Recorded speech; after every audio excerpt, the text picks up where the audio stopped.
It's called the 8C, and I think it's quite simply the best looking car ever made.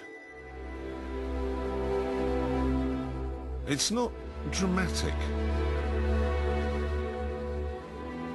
It's not groundbreaking. From some angles, it's not even desperately pretty.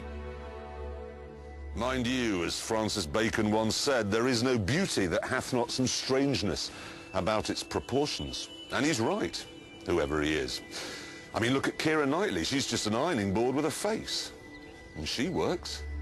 So does this. With its long nose and short tail, it's as classically correct as a Ferrari Daytona. Or a Georgian's house. You probably expect the noise it makes to be classical too, like a cello being played by an angel in a pillow of honey. No.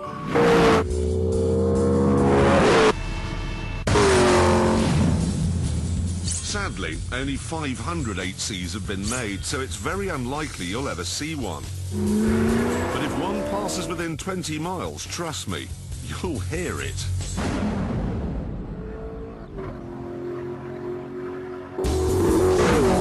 Some cars have tuned exhausts, so the noise they make is as fake as a hooker's smile. But this sounds real, this sounds fantastic. You listen to it on the overrun.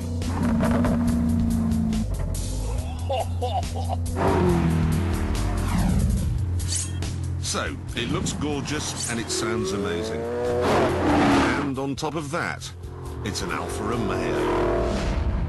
And if I can liken the whole global car industry to the human body, Toyota is the brain, Aston Martin is the face, Cadillac is the stomach. An Alfa Romeo, as we discovered last week, that's the heart and soul.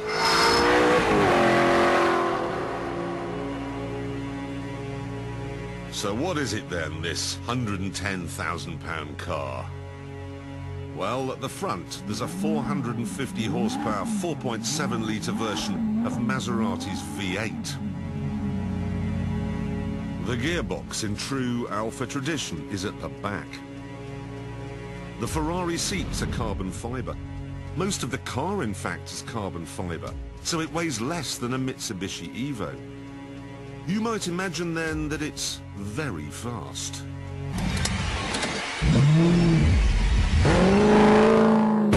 They say it'll get from 0 to 60 in 4.2 seconds, and that its top speed is 182. I think they could have made it faster than that. But then it would have been faster than a Ferrari, and in Italy that's a bit of a social no-no. That'd be like vomiting on the Pope. Sorry. So, what about the handling? It should be good. The weight distribution is bang on, there's a low centre of gravity, it's even got a limited slip diff.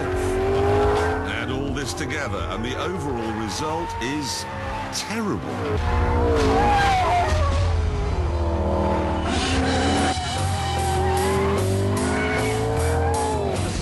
Feels wooden, and the suspension feels like it's made from old tea bags.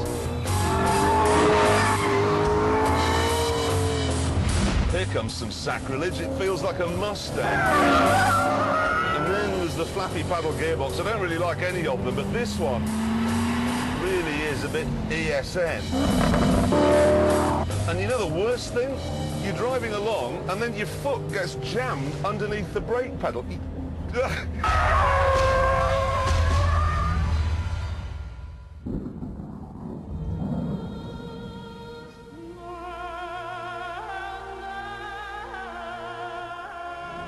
And you know what? I don't really care about any of these things because buying this car for its dynamic abilities is like buying a porn film for its plot. I don't care either that it has a ridiculous boot, or that it has no back seat, or that the steering wheel's in the wrong place. I wouldn't care if the seats had spikes in them and the sat-nav had Tourette's.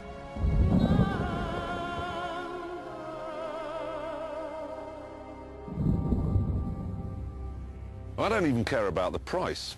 I mean, somebody recently paid £17.2 million for this fat woman on a sofa. And which would you rather? 153 of those or an enormous cleaning lady? A man from the Tate Gallery told me the other day that a car can never be art because for something to be art, it can have no purpose other than itself, no function.